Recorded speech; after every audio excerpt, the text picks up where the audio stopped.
আন্তর্জাতিক আদালতে শেখ হাসিনার দণ্ডনীয় অপরাধের খতিয়ান ১ এবং সর্বশেষ জানাবো রিজার্ভ চুরির মামলায় ফেঁসে গেল সজীব অজের জয়। নিউ ইয়র্ক ও লন্ডনে ৩০ কোটি ডলার পাচারের অভিযোগে সজীব অজের জয়কে গ্রেফতার করেছে নিউ ইয়র্ক পুলিশ। এতক্ষণ শুনছিলেন সংবাদ শিরোনাম, এখন থাকছে বিস্তারিত।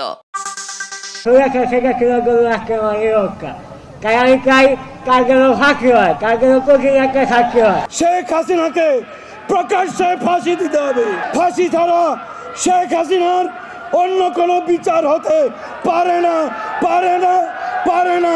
১ লক্ষ জীবনের বিনিময়ে অর্জিত বাংলাদেশের স্বাধীনতার সার্বভৌমত্ব শুধু নিজের স্বার্থের কারণে ভারতের হাতে তুলে দিয়ে এদেশকে ভারতের কলোনি বানিয়ে রেখে অর্জন করেছিলেন এই শতাব্দীর খুশিটি বেগম খেতাব। একই সঙ্গে নিজের দেশ সংস্কৃতি এবং ধর্মকে বিসর্জন দিয়ে তিনি ওই শিখায় ১৫ বছর জ্বলেছে সারাটা দেশ।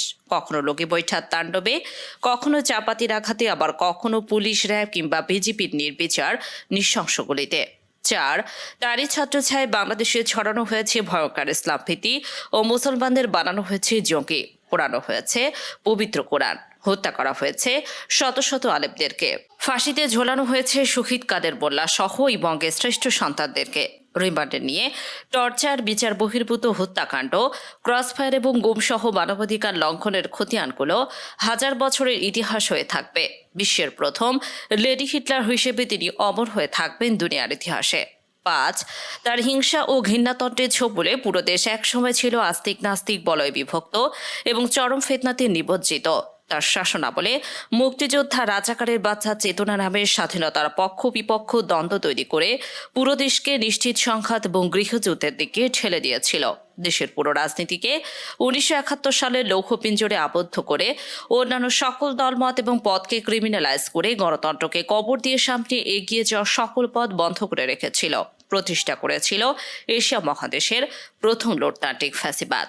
৬ দেশের মানুষের শেষ আশ্রয় বিচার বিভাগের সম্পূর্ণরূপে ধ্বংস করে তিনি আওয়ামী লীগের দলীয় কার্যালয়ে পরিণত করেছিলেন। হাইকোর্টের রায় হাইকোর্ট দেয় না, আসে বঙ্গভবন থেকে, এমনই স্বীকারোক্তি দিয়েছে তারই পোশাক প্রধান বিচারপতি থেকে। ৭ তার দলীয় কর্মী, বিশেষ করে ছাত্রলীগ এবং যুবলীগকে বানিয়েছিলেন এ যুগের ভয়ঙ্কর সন্ত্রাসী কিলার সিং। ক্যাম্পাসে টর্চার গঠন করে ভিন্ন মতে ছাত্র নির্যাতন, লগি বৈঠা দিয়ে হত্যা করে লাশের উপর নৃত্য করা, হত্যা করে লাশ কেটে টুকরো টুকরো করা, এই ধরনের হাজারো লৌহস্য কাহিনী আছে এই সন্ত্রাসী বাহিনীর। শেখ হাসিনা এদের সবাইকে দিয়েছিলেন লিগাল ইমিউনিটি, এমনকি ফাঁসির আসামি হয়েও এরা পেয়েছেন প্রেসিডেন্টের বিশেষ ক্ষমা, লোভনীয় চাকরি এবং প্রমোশন। ৮ তিনি বাংলাদেশের প্রথম গণহত্যা জানুয়ারি, অন্তত ৬টি গণহত্যা সংঘটিত হয়েছিল তারই শাসনামলে। ২৮ অক্টোবরে লগি বৈঠার তাণ্ডব, ৫ মে আলেমদের রক্তে রঞ্জিত হয় শাপলা চত্বর, ২৫ ফেব্রুয়ারি পিলখানার ইতিহাসে জঘন্যতম হত্যাকাণ্ড সংঘটিত হয় আল্লামা সাইদিরা বটপতি ম্যাসাকার, সাতক্ষীরা ম্যাসাকার এবং কোটা বিরোধী নিরীহ ছাত্রছাত্রীদের ওপর সীমাহীন নির্যাতন ও নিষ্ঠুর হত্যাযজ্ঞ হাজার বছর ধরে গণহত্যার সাক্ষী হয়ে থাকবে। এই কিলিং মিশনে দেশীয় কিলারদের পাশাপাশি তিনি ভাড়া করে এনেছিলেন রয়ের প্রফেশনাল কিলারদের। ৯ একচ্ছত্র ক্ষমতা একদলীয় শাসন কায়েম করতে গিয়ে তিনি প্রায় দেশের প্রতিটি প্রতিষ্ঠান ধ্বংসের দ্বারপ্রান্তে এনেছিলেন। দেশের প্রতিরক্ষা বাহিনীকে ধ্বংস, দুর্বল, বিতর্কিত এবং দলীয়করণে তিনি ইতিহাসে কুখ্যাত হয়ে থাকবেন। সংস্কারের নামে শিক্ষা ব্যবস্থার ১২টা বাজিয়েছিলেন, নির্বাচন কমিশনকে পকেটে ভরেছিলেন, আর জাতীয় সংসদকে বানিয়েছিলেন গানের আসন এবং শেখ পরিবারের তৈল বর্তনের কারখানা। ১০ রিজার্ভ চুরি, ব্যাংক লুট, শেয়ার বাজার কেলেঙ্কারি, বিদেশে অর্থ পাচার সহ সীমাহীন দুর্নীতি এবং অব্যবস্থাপনা যে রেকর্ড শেখ হাসিনার আমলে হয়েছিল তা ধারের কাছে দুনিয়ার কেউ আসতে পারবে কিনা সন্দেহ। দুর্নীতি আর লুটতন্ত্র এতটাই গভীর যে শেখ হাসিনা চতুর্থ শ্রেণীর পিয়ন পর্যন্ত কাঁপিয়ে ফেলেছিলেন ৪০০ কোটি টাকার সম্পদ।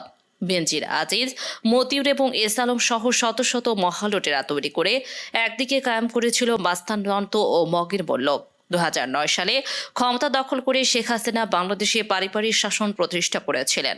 তার পুত্র কথিত কম্পিউটার বিজ্ঞানের সজীব অজের জয় মার্কিন প্রবাসী এবং সম্ভবত এই দেশটির নাগরিক হওয়া সত্ত্বেও হাসিনা তাকে মন্ত্রীর মর্যাদায় উপদেষ্টা হিসেবে নিয়োগ দিয়েছিল। জয় মাঝে মধ্যে বাংলাদেশ সফরে আসতেন এবং মাঝে মধ্যে আটলান্টিকের ওপর থেকে ফেসবুক, টুইটার, ইনস্টাগ্রামে জাতির উদ্দেশ্যে বাণী পাঠিয়ে থাকতেন।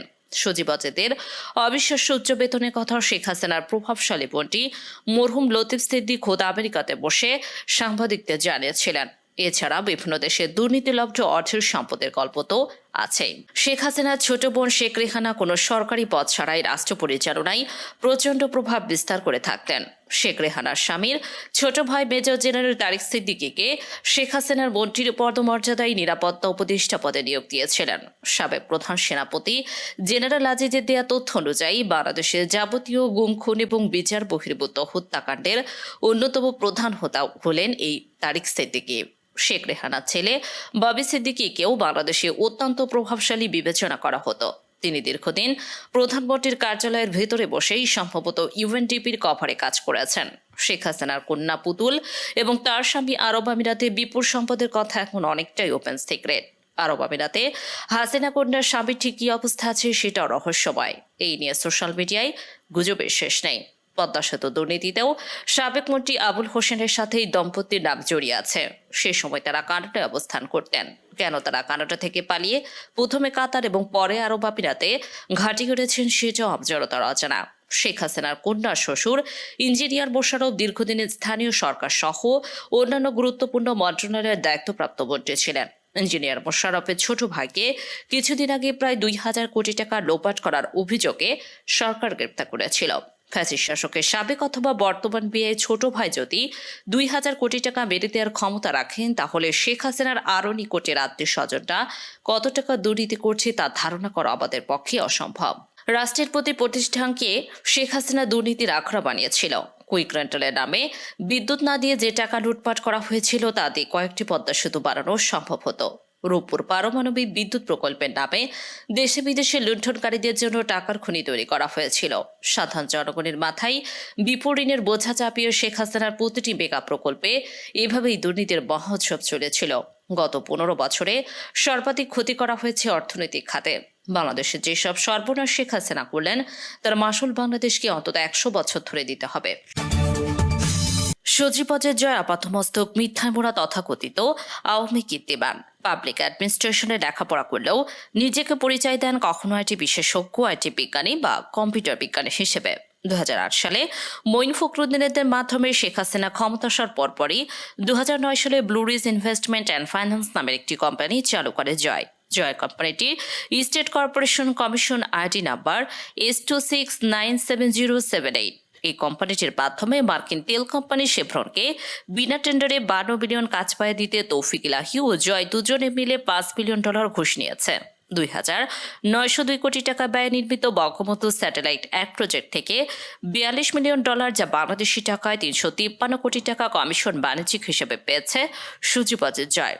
দেশের উল্লেখযোগ্য কয়েকটি খাত থেকে জয় শুধুমাত্র কমিশন বাবদ লুটপাটের যে তথ্য পাওয়া গেছে তা হলো বিদ্যুৎ এবং জ্বালানি খাত থেকে 26,000 কোটি টাকা, ভিআইপি খাত থেকে 9,500 কোটি টাকা, সরকারের প্রধানমন্ত্রী তথাকথিত আইসিটি উপদেষ্টা হিসেবে প্রতি মাসে বেতন 1,60,00,000 টাকা হিসেবে 15 বছরে 480 কোটি টাকা, রাশিয়া থেকে $1 বিলিয়ন অস্ত্র কেনার কমিশন বাবদ 120,40,00,000 টাকা, আন্তর্জাতিক দরমূল্যের চেয়ে 20 গুণ বেশি খরচে 60,000 কোটি টাকা, পায়রা রেল পথ প্রকল্পের কমিশন বাবদ 8,000 কোটি টাকা, 12,000 কোটি টাকার পদ্মা সেতুর খরচ বাড়িয়ে করা হয় 35,000 কোটি টাকা।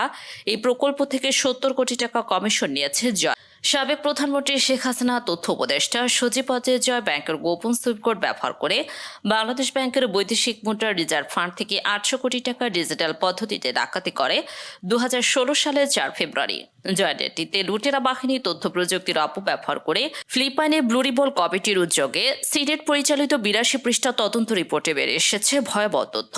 রিপোর্ট অনুযায়ী বাংলাদেশ ব্যাংকের টাকা প্রথমে নেওয়া হয় আমেরিকার 4টি ব্যাংকে এবং সেই ব্যাংকগুলো থেকে $100 বিলিয়ন যায় ফিলিপাইনে ব্যাংকে। আমেরিকা যে সকল ব্যাংক থেকে বাংলাদেশের টাকা ফিলিপাইনে গিয়েছিল তার একটি হচ্ছে সিটি ব্যাংক। এই সিটি ব্যাংকে রয়েছে সজীবজের জয়ের 4টি অ্যাকাউন্ট। আইন অনুযায়ী প্রকাশ্যে কোনো ব্যক্তির ব্যাংক অ্যাকাউন্ট নাম্বার ও সোশ্যাল সিকিউরিটি নাম্বার জনসাপেক্ষে প্রকাশ করা দণ্ডনীয় অপরাধ। তাই তথ্যের কিছু অংশ স্পষ্ট করে রাখা হলো।